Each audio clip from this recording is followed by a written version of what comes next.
Hello friends, welcome to यज्ञ investment academy. आज हम बात करने वाले हैं एक इंटरनेशनल स्टॉक की। हमने कुछ दिन पहले एक एप्पल के ऊपर वीडियो बनाया था। काफी सारे लोगों को अच्छा लगा उसका, उस टाइप की सीरीज, और बहुत सारा इंटरेस्ट एक आजकल पैदा हो रहा है लोगों को यूएस इक्विटी में इन्वेस्ट करने का। काफी सारे ऑप्शंस भी अभी क्रिएट हो गए हैं। बहुत सारे demat accounts are giving options that you can directly buy US stocks, और बहुत सारे इंटरनेशनल फंड्स भी अभी नए नए लॉन्च भी हुए हैं, और आई एम श्योर कि आगे भी बहुत सारे लॉन्च होने वाले हैं। सो परिमल, आजकल ये एक इंटरनेशनल फंड्स और एक, क्योंकि जो मार्केट अच्छा चलता है पीपल गो आफ्टर इट, तो वो चल रहा है। तो उसी में हम भी एक थोड़ा एनालिसिस कर रहे हैं कि एक्चुअल में कौन कौन से स्टॉक्स जो हैं वो इंटरनेशनल में अच्छे हैं, और उनका क्या एनालिसिस, और क्यों इतना ज्यादा वहां पर ये स्टॉक्स अच्छे चल रहे हैं। तो एप्पल का किया परिमल, अभी हम करते हैं माइक्रोसॉफ्ट का। यस। ठीक है ना, तो बहुत इंटरेस्टिंग एक एनालिसिस करेंगे। आपको मैं प्रेजेंटेशन शेयर कर लेता हूँ। तो माइक्रोसॉफ्ट एक वन ऑफ द कंपनीज है जो फैंग स्टॉक्स में नहीं आता है, जबकि लेकिन बहुत ही अच्छा चला है लास्ट एक डेढ़ दो साल में। और एक वहाँ $1 ट्रिलियन का मार्क भी टच किया इन्होंने, और मतलब specially after the Indian CEO सत्य नडेला, मतलब Indian origin CEO. I think the company has done very well in last 5 years। और तो उसका एनालिसिस करेंगे कि क्यों इतना अच्छा किया है कंपनी ने। अगर हम उसका एक स्टॉक प्राइस का एक चार्ट देखें परिमल, तो आप क्या बोलोगे इस चार्ट को देख के कि नहीं, मुझे अभी पहले माइक्रोसॉफ्ट देखते ही मुझे कुछ इंडियन मार्केट की याद आ गई। इंडियन मार्केट में मारुति सुजुकी जैसे ऑटो इंडस्ट्री में एक नाम है कि भाई कितना देती है। तो उस हिसाब से ये आई थिंक अगर किसी को लैपटॉप लेना था, डेस्कटॉप लेना है, तो विंडोज बाय डिफॉल्ट होता था। मतलब अभी बिल्कुल कैसा है, now we have option of Apple, और हम ट्रू। एप्पल वगैरह की बातें करते हैं, but by default otherwise Microsoft Microsoft यही सारी चीजें होती थी। तो उस हिसाब से जैसे उसका नाम देखा, इसीलिए उसको शायद फैंग स्टॉक्स में लिया नहीं कि भाई ये तो मारुति सुजुकी है यूएस मार्केट का सॉफ्टवेयर, मतलब हार्डवेयर बिल्कुल इंडस्ट्री का बिल्कुल अगर हम बात करेंगे तो बिल्कुल। उस हिसाब से नहीं नहीं, इसकी बात नहीं करेंगे। आई थिंक बाकी लोगों की बात हाँ, करते हैं उस हिसाब से, इसीलिए वो फैंग बनाए। अदरवाइज कोई रीजन नहीं था कि क्यों उसमें माइक्रोसॉफ्ट को इंक्लूड नहीं करना चाहिए। ट्रू। बहुत सारे लोग फैंग की जगह फैम बोलते हैं, मतलब एन की जगह एम डाल दो। Microsoft is the right candidate for true those true things. True It's okay, but I think the journey of this particular stock was phenomenal. True. And specifically, जब हम डिटेल्स में बात भी करेंगे, mister Satya Nadella is yes an Indian origin CEO. Yes so जब से उन्होंने हाथ में ये लिया है पूरा तामझाम यस। माइक्रोसॉफ्ट का, so since 2015 15 to और उस 2020, I think this journey is phenomenal. True. And $1 trillion plus का मार्केट कैपिटलाइजेशन है। एंड ऐसा लगता नहीं है कि आई थिंक ये कंपनीज यहाँ पे रुकने वाली है, बिल्कुल because for them it's not about the valuation of ये जो टिपिकल सो कॉल्ड हम मार्केट कैप टू जीडीपी के बारे में बात करते हैं यस हमेशा किसी भी मार्केट में, बट वो एक स्पेसिफिक मार्केट के लिए तो उनका कोई लिमिटेशन ही नहीं है। बिल्कुल। I think yes these are world leaders. Yes so इनके लिए पूरी ग्लोबल अपॉर्चुनिटीज आर अवेलेबल, और उस हिसाब से I think they are capitalising also. Yes. और परिमल, वो उनके आप अगर इंडेक्सेस में देखोगे दिख भी रहा है। मतलब 10.7% नैस्डैक 100 में माइक्रोसॉफ्ट का एलोकेशन है, 100 कंपनीज में से। और S&P 500 कंपनीज में से 5.7% का एलोकेशन है। तो वो चीज आई आपको थिंक यहाँ ये वेटेज दिख रही है। यस यस, ये देख के तो मुझे ऐसा लगता है कि now there should be some kind of global stock exchange, true true और ट्रू। उस पे इन लोगों को वेटेज मिलना चाहिए उस हिसाब एब्सोल्युटली से। एब्सोल्युटली। भी मतलब जो भी मेथोडोलॉजी यूज करो, because I think Nasdaq 100 obviously it is limited to US specific things. तो यस फिर वहां पे उसका वैल्यूएशन ज्यादा होने वाला है, but the business is all over world. True. तो उस हिसाब से अगर आइडियली अगर हम देखा जाएगा तो एक ग्लोबल स्टॉक एक्सचेंज होना चाहिए जिसपे सारी कंपनीज लिस्ट होनी चाहिए, और वहां पे फिर आइडियल एलोकेशन हमें पता चलेंगे कि भाई किसका कितना होना चाहिए एंड क्या होना बिल्कुल चाहिए उस बिल्कुल बिल्कुल। नहीं, अच्छा आइडिया है काफी ये। हिसाब और आपने जो बात की परिमल, वही है कि 2015 में जब सत्या नडेला जी आए थे, उसके बाद जो माइक्रोसॉफ्ट का ग्रोथ है वो आप देखिए। अगर ₹100 का स्टॉक था सपोज, तो 500 मतलब 5 टाइम्स ये स्टॉक जो है वो इंक्रीज हो गया यस है सिंस 2015। और S&P 500 जो है वो 1.6 टाइम हुआ है, और नैस्डैक का जो कंप्यूटर इंडेक्स है जो सिर्फ आईटी स्टॉक्स रखता है, वो ऑलमोस्ट 3 टाइम्स बढ़ा है। तो वो ग्रोथ दिख रही है कि कंपनी ने क्या अमेजिंग परफॉर्मेंस किया, और उसका रीजंस भी हम डिस्कस करेंगे कि क्यों इतना जबरदस्त इसका परफॉर्मेंस रहा है। जबकि वही आप राइट जैसे बोल रहे हो कि फैंग स्टॉक मतलब बात नहीं हो रही है, लेकिन फिर भी कंपनी इतना अच्छा कर रही है। ट्रू और रेवेन्यू ग्रोथ भी परिमल अगर 10 इयर्स का देख रहे हैं तो 8.7 है। और फिर से वही देखते हैं अगर 2015 के बाद जो ग्रोथ है actually, that is very phenomenal growth. So in last 4 years, from 2016, $92 billion से $143 billion, True. being a large का मतलब ब्लू चिप, उधर की ब्लू चिप कंपनी है ये, और वहां पे इस कंपनी का more than 10-12% का CAGR growth है in last 4 years time. Yes. I think this is phenomenal. Yes. And फिर वहां पे यहाँ पे कैसा इकोनॉमीज ऑफ स्केल भी होती है, ऑपरेटिंग लिवरेज जिसे कहा जा सकता है, जहां एक लेवल के बाद अगर आपका रेवेन्यू आना शुरू हो जाता है तो the margins steadily keeps on increasing, जो हम बात भी करने वाले हैं यहाँ पे आने वाली स्लाइड्स में. So this is phenomenal. तो यहाँ एक चीज मुझे आई थिंक जब आप सत्या नडेला जी के बारे में बात करेंगे तो वहां पे हम डिस्कस कर सकते हैं. सो एक प्रोफेशनल मैनेजमेंट रखना क्यों जरूरी है, and this is a very good precedence this particular company has again set at right time. That's what I feel. कि जैसे हमारे इंडियन मार्केट में एशियन पेंट्स को बहुत अच्छी तरीके से इसीलिए माना जाता है. इन 1970s they have started hiring from IIM Ahmedabad and IIM Bangalore and Calcutta and all those things, and वहां से वो प्रोफेशनल्स को हायर करके they gave the top management post to these people. Obviously they were the promoters, but management के लिए I think professionals को hire करना कितना अच्छा हो सकता है. I think again there is a good example in case of Microsoft. Absolutely. और परिमल मतलब जस्ट लोगों को स्केल बताने के लिए बता रहा हूं मैं कि ये $144 बिलियन है एक साल में, राइट? तो the scale of the revenue which these company, जो आप बोल रहे थे ना ग्लोबल रेवेन्यूज है इनका, कि स्केल कितना बड़ा है, मतलब वो कि हमारे मतलब पूरी मार्केट एक इतना बड़ा शायद रेवेन्यू देती होगी, हमारे निफ्टी 100 भी नहीं देता होगा. हमारी एचडीएफसी बैंक का टोटल मार्केट कैपिटलाइजेशन $100 बिलियन है. हाँ, ज्यादा तो रेवेन्यू कर दिया ये कंपनी एक साल में. एग्जैक्टली. तो just to tell the scale कि अमेजिंग स्केल है.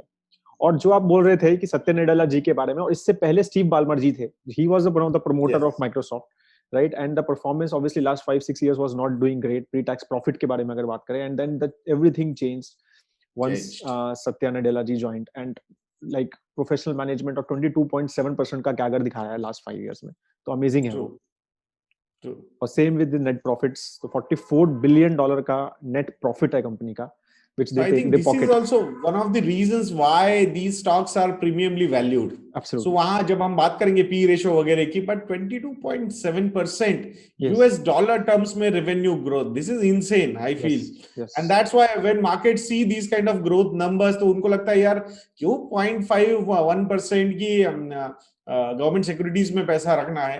तो यहाँ पे अर्निंग्स यील्ड अगर 3-3.5% की मिल रही है इन कंपनीज में इन्वेस्ट करके, so they don't feel there is too much of risk in these things. Absolutely. और फाइनेंशियल रेशियोज जो परिमल है वो भी है कि मार्जिन्स भी बहुत इंप्रूव हुए हैं. 37% का मार्जिन अब पहुंच गया है कंपनी का ऑपरेटिंग मार्जिन, और 30% जो है वो नेट प्रॉफिट मार्जिन है. डेट भी डिक्रीज हो रहा है कंसिस्टेंटली. ROE 37 मतलब बहुत ही अमेजिंग है. फिर 35 का PE रेशियो, मतलब स्टिल अगर हम देखें तो इट इज एट द मतलब मेरे ख्याल से एप्पल का भी जब हमने डिस्कस किया था तो अराउंड 32-35 का आई थिंक यहाँ पे सारी चीजें, यार जैसे आपने देखा है लास्ट 4 इयर्स में from 28% the operating profit margin is going to 37%, the net profit margin is growing from 22% to 30%. तो वहां पे आपकी रिटर्न ऑन इक्विटी भी अगर बात करोगे 28% से निकल के 37%. So this is very good. और फिर वहां पे अगर लास्ट 5 इयर्स में हमने प्री टैक्स प्रॉफिट की ग्रोथ अगर हम देखते हैं 22-23% की है, तो फिर 35 का पी रेशियो मिलना कोई बहुत बड़ी बात नहीं है. बिल्कुल.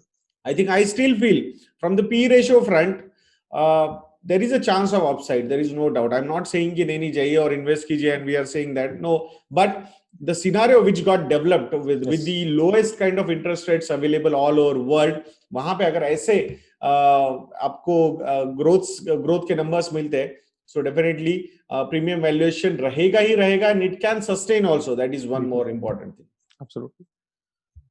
और R&D पे जो मतलब जो बात होती है बार बार परिमल, और जो difference between I think Indian companies and the US companies is I think this कि 13.5% of revenue they spend, मतलब मैं pharma companies में नहीं करते इंडिया में, जो मतलब R&D driven होनी चाहिए, right? तो टेक फर्म being $19 billion अगर एक कंपनी R&D में स्पेंड कर रही है, तो they are bound to मतलब डू समथिंग राइट, नया प्रोडक्ट आएगा ही उनका कुछ ना कुछ करके। Yes yes yes, and consistently, मतलब कंसिस्टेंटली 13.5%, ऐसा नहीं कि भाई रेवेन्यू बढ़ रहा है तो ठीक है नंबर कम कर देते नंबर हैं कम एंड कर ऑल देता दोस है, थिंग विल मैनेज बिल्कुल the number. No, consistently they have decided कि भाई 13 to 14% के बीच में R&D एक्सपेंसेस होना चाहिए। So this is also one of the best thing. और ये काफी सही लगा मुझे जब फॉरेन स्टॉक्स को एनालाइज किया जाता है ना, तो उनका R&D स्पेंड वो बहुत ज्यादा बताते हैं कि हाउ मच वी आर बिल्कुल spending on our R&D। So absolutely that shows कि the focus of the management is also on research and development, which is very much important, whether it is a product company or कुछ services भी है उनके, but they are keeping on doing the same thing again and again and again, and I think it is getting delivered also. Absolutely. और इसी वजह से परिमल जो बात हो रही है कि कितने सारे, और पराग पारिक के पास भी ये 5.3% का एलोकेशन है माइक्रोसॉफ्ट में, ठीक है। तो Right. काफी सारे अभी हमारे जो इंडियन फंड्स हैं, मतलब इवन मतलब यूएस टेक्नोलॉजी फर्म्स को छोड़ के भी, मतलब अगर आप बाकी भी देखोगे, Principal large cap SBI focused के पास है, एसबीआई Yes, yes. टेक्नोलॉजी के पास है, एक्सिस ईएसजी जो अभी नया फंड आया है उसके पास भी है। तो काफी सारे जो है इंडियन फंड्स, मतलब डोमेस्टिक Yes. फंड्स भी, मतलब they are also feeling solace कि चलो यार एक माइक्रोसॉफ्ट का थोड़ा बहुत तो एलोकेशन एक इंटरनेशनल स्टॉक में रख लेते हैं, just to give that stability in that. तो वो Right, बहुत right. इंटरेस्टिंग है। True. अब बात करते हैं कि ये पैसा आ कहां से रहा है, कहां से बेसिकली ग्रोथ आ रहा है इस बेसिकली जितना भी हम बात कर रहे हैं कि 5 इयर्स में जो चीजें हुई हैं, राइट। तो 3 सेगमेंट्स हैं majorly which they focus on. Personal computing जो बेसिकली उनका हार्डवेयर बिजनेस है या Yes. विंडोज का बिजनेस है, ठीक है। तो जो सरफेस के लैपटॉप्स वगैरह जो वो बनाते हैं, तो वो सारा पर्सनल कंप्यूटिंग है, that gives them 34%। Productivity business process जो है एमएस ऑफिस उसमें मेजर पोर्शन करता है, और सीआरएम वगैरह के जो प्रोडक्ट्स हैं इनके वो 32% है। और ये है इनका मेन ग्रोथ एरिया, जो इंटेलिजेंट क्लाउड जो बेसिकली इनका एज्योर प्रोडक्ट है, वो 34% पे आ गया है इन लेटेस्ट। और इसका ग्रोथ मैं यहाँ दिखाता हूँ कि क्या अमेजिंग ग्रोथ किया है। कि अगर हम पर्सनल कंप्यूटिंग जो हार्डवेयर साइड का प्रोडक्ट है उसमें कुछ ज्यादा ग्रोथ नहीं है, बट मैच्योर प्रोडक्ट है अभी, मुझे नहीं लगता हाँ कि वहां पे कुछ ऐसा बहुत ज्यादा ग्रोथ होगा। आई ग्रोथ थिंक होगा। Same thing we are seeing with the Apple products also yes a lot of yes times, and that's why exactly, they are also focusing too much on services part, services part especially absolutely services कैसे। तो I think वहां पे productivity and business processes इसने एक अच्छा growth लिया है, बिल्कुल from $26 billion to $46 billion। Right. And intelligent cloud, I think जो ग्रोथ के नंबर्स हमें नजर आ रहे, आई वो थिंक मेजरली यहीं दिस से आ इज रहे हैं, majorly because of this cloud. Azure product. Yes. Right. और एमएस ऑफिस वो तो मेरे ख्याल से सभी यूज करते हैं। परिमल आप बात कर रहे थे कि आजकल एक ऑप्शन है माइक्रोसॉफ्ट यस। एप्पल लैपटॉप्स का, हम यूज करते हैं खुद भी, लेकिन इसका कोई ऑप्शन नहीं है परिमल। एमएस ऑफिस का there is no option, we still use MS office on our Mac laptops, right. तो वो उनका एक कंसिस्टेंटली ग्रोइंग प्रोडक्ट है, और अब तो उन्होंने उसको पूरा सब्सक्रिप्शन बेस बना दिया। 80% रेवेन्यू ऑलमोस्ट उनका सब्सक्रिप्शन से आ रहा है। पहले वो तो वो 25% रेवेन्यू दे रहा है कंसिस्टेंटली, विंडोज 15% दे रहा है, और एज्योर ये जो आप बात कर रहे हैं ये 14% पे आ गया है। एसक्यूएल सर्वर है उनका, जो डेवलपर्स हैं वो बहुत अच्छे से जानते हैं इसको, वो 9% रेवेन्यू दे रहा है। एक्सबॉक्स जो गेमिंग है, राइट, तो अब आई एम श्योर इसका भी रेवेन्यू लॉकडाउन में तो काफी बड़ा होगा, क्योंकि खाली बैठे हुए लोग एक्सबॉक्स तो खेले रहे होंगे। तो 8%। लिंक्डइन इन्होंने रिसेंटली एक्वायर किया, उस वो भी 6% पे आ गया है। सर्च इनका ज्यादा चलता नहीं है obviously, but still it gives almost 6% to them. 6%। और सरफेस इनका जो लैपटॉप्स हैं उनके 5% दे रहा है वो, और डायनामिक्स इनका सीआरएम सॉल्यूशन है, तो ये 2% दे रहा है। और कैसे ये इंक्रीज हुआ है, तो जैसे मैं बता रहा था, माइक्रोसॉफ्ट ऑफिस परिमल 24 से 35, मतलब इट इज स्टिल ग्रोइंग। मतलब आप मेच्योरिटी की बात कर रहे हैं प्रोडक्ट की, लेकिन यस। कि इसका कोई सोल्यूशन, मतलब इसका कोई ऑल्टरनेट नहीं है market. Right. Right. Right. Windows has is mostly flat. Azure का है जो बात कर रहे हैं, $2 बिलियन से इट हैज बिकम $20 बिलियन। तो this is the main definitely growth area for them, right. और लिंक्डइन ने इन्होंने नया ऐड किया है, तो $8 बिलियन वहां से आने लग गए हैं, और बाकी it is all fine growth, मतलब कुछ खास नहीं है बाकी। राइट। क्लाउड की अगर हम बात करें, जो एज्योर की बात करते हैं परिमल, तो वो बहुत ही अच्छा इन्होंने गेन किया। इट इज ऑलमोस्ट 20% 20% क्लाउड जब total market, and which is almost $35 billion market currently across the world. और ग्रोथ आप देखो इसका मार्केट का परिमल, 31% का ग्रोथ है इस मार्केट का, राइट। राइट। सो एंड अभी तो मुझे लगता है कि I think with this kind of work from home culture, true, I think it will keep on increasing, and so नहीं because absolutely, cloud computing and all those things are going to come, so I think yes यहाँ पे तो this is going to be a growth engine for at least next 5-10 years. That's what Yeah. currently we are feeling. Absolutely. नहीं, इसमें कोई doubt ही नहीं है. I think this is the growth area because no one now. अभी कोई servers वगैरह आप हमारे अभी कंपनी में देख लो परिमल, कोई Yes. अपने सर्वर्स नहीं है. Everything is on cloud, right? So that is I think the new trend across the industry. और Amazon was always the leader. They started this first. Microsoft entered late, but they gained the space very, very fast. They are increasing. I think profitability of Amazon is majorly because of this AWS. Rather than ये हमें लगता है कि भाई retail and all those things online retail. Yes. Obviously, that is going to be there for long term. But currently, the profit engine is AWS. AWS. That's what. Yeah. Yes. ये मैं skip कर देता हूँ. इनके जो नए product launches हैं, surface laptops वगैरह इन्होंने और बना दिए और काफी अच्छे लैपटॉप्स बना दिए. अभी काफी एप्पल टाइप का एक फील दे रहे हैं ये अपने पैड्स में भी और लैपटॉप्स में भी, और ईयरबड्स वगैरह भी लॉन्च किए हैं. तो काफी उस टाइप का they have improved their hardware products as well. Right. इन्होंने लिखा भी है कि we are 3 times faster than a similar MacBook Air. I think benchmark set किया है एप्पल ने. Exactly. It is trying to keep that benchmark. That is the best thing. Right. और ये एक बहुत इंटरेस्टिंग है परिमल कि the difference between Apple and Microsoft is, I think, that they are very inorganic based company. I think ये same trait Google के साथ भी है, वही है मेरे हिसाब से. Google is also an acquisition freak kind of company. Yes. They also keep on looking for opportunities. Yes. तो वो जो cash reserves रहते हैं या फिर debt भी उठाया जाता है शायद acquisitions के लिए ready रहना चाहते हैं, because हार्डली आधे 1% पे डेट मिल रहा है तो क्या प्रॉब्लम है फिर. अपनी ग्रोथ अगर इतनी अच्छी हो सकती है, बिल्कुल, तो there is no problem. So that's why lot of people get surprised कि इन कंपनीज को इतनी कैश रिच कंपनीज है, why they are taking so much of debt and the debt to equity ratios are on higher side, because उनके लिए वो बहुत profitable है डेट लेना. एक तो टैक्स एडवांटेज भी मिल जाता है, ऊपर से आपके पास अपॉर्चुनिटीज भी, योर काइंड ऑफ इट्स मतलब जो इनकी भूख है, ग्रोथ की भूख है, इट्स लाइक अ स्टार्टअप ऐसा नजर आता है. They keep on working. So look at the acquisitions, 10, 16, 20. Even this particular year also, they have 8 acquisitions. I'll not be surprised कि आने वाले 1-2 महीने में और ज्यादा ये नंबर बढ़ सकता है. Absolutely. और टिकटॉक में भी जो बात चल रही थी कि they were one of the front runners, वो बाद में कैंसिल हुआ. बट तो नंबर ऑफ शायद अभी वापस आ जाए, ट्रम्प निकल गए तो. बिल्कुल है. और अब ये बहुत इंटरेस्टिंग सिनेरियो परिमल कि इन्होंने देखो लिंक्डइन जो है वो $26 बिलियन का खरीदा 2017 में, और ऑलरेडी $8 बिलियन का भी रेवेन्यू दिया है इस साल उसने, राइट? तो स्काइप भी इन्होंने लिया है. गिटहब एक रिसेंटली इन्होंने एक सॉफ्टवेयर डेवलपमेंट प्लेटफॉर्म लिया है, अलग से अभी चला रहे हैं उसको भी, इन्होंने उसको मर्ज नहीं किया है. फिर नोकिया इन्होंने बाय किया था, वो काफी न्यूज में रहा था, राइट?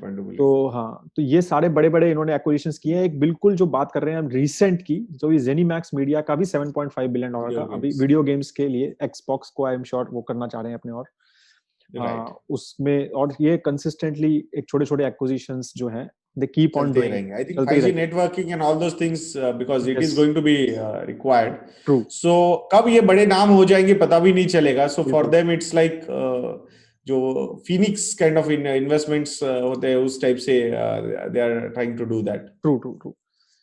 So परिमल, मेरे को ये लास्ट में बस आपका एक यही व्यू देखना था कि ये सब कंपनीज को देख के, और एक काफी बार मैं बात करता हूँ इन सब चीजों की कि big is becoming bigger because now it is such professionally managed company, right? पहले क्या होता था ना कि ऐसा professionally managed कि कोई ना कोई खराब बंदा आता था और शायद वो कंपनी को इतना अच्छा ग्रो नहीं कर पाता था. Now with this professionally managed company, cash rich company, now they are acquiring, they are not letting any other person reach to their levels. ठीक है ना? तो वो मेरे को लग रहा है एक ट्रेंड सा बन गया है कि now big actually is becoming bigger. तो मतलब जो लोग, right, आपका क्या उसमें थॉट? यहाँ पे वही है ना कि आप इट्स लाइक मतलब इनके जब मार्केट कैपिटलाइजेशन देखते हैं हम, रेवेन्यूज देखते हैं, तो बहुत सारी कंट्रीज से भी बड़े बड़े इनके मार्केट कैपिटलाइजेशन और रेवेन्यूज है. सो इट्स, तो मुझे वही लगता है कि power of professional management is what I think आपने वो क्रक्स बता दिया यहाँ पे कि इट्स ऑल अबाउट कि if you are managing your company professionally, so then sky is the limit for you, and फिर things will fall in place for your success. So that's what अभी यहाँ पे नजर आ रहा है. मतलब कि जब तक वो स्टीव बाल्मर थे, obviously he was with Mr. Bill Gates, तो वहां से वो चलते रहे, तो एक sluggishness आ जाता है. And I will not be surprised कि after some time if they will feel the sluggishness with Mr. Satya Nadella, so immediately I think the new blood will come with new thought process. and with new vigor, and they can go and grab those opportunities in the markets. And that's what, as an investor, we should keep on looking. कि ऐसा नहीं कि promoter आया कि भाई Bill Gates बोले कि भाई मेरी बेटी को बिठा दो यार यहाँ पे, अभी वो करेगी सारा मैनेज, तो फिर हो गया बंटाधार। राइट, एग्जैक्टली, बिल्कुल, एब्सोल्युटली, वो तो है, वो मतलब अनिल अंबानी जी के केस में लोगों ने देखा भी है, खैर ठीक है। तो thank you so much Parimal, I think it was a good discussion. लोग just I want to tell you, please आप एक लाइक जरूर कीजिए वीडियो को और शेयर कीजिए। एक थोड़ा एक नया सीरीज स्टार्ट करना चाह रहे हैं हम ये, अगर आपको अच्छा लगे तो कमेंट भी कीजिए और लेट अस नो कि कौन सा स्टॉक करना चाहते हैं इंटरनेशनल जो आपको इंटरेस्टिंग लगता है बाय करने के लिए। और एक हमारा सेल भी चल रहा है, Diwali sale, please do take part in it. investchennai.in पे जाके हैप्पी दिवाली कूपन कोड पे minimum 20% discount, up to 45% discount you can get if you take a combo products, तो उसको भी जरूर आप चेकआउट कीजिए। बहुत ही एक lowest, one of the lowest prices पे it is available, and you should take, it is 1 or 2 days के लिए ही वो रहेगा। So have a great time ahead दोस्तों, थैंक यू सो मच, जय हिंद। जय हिंद।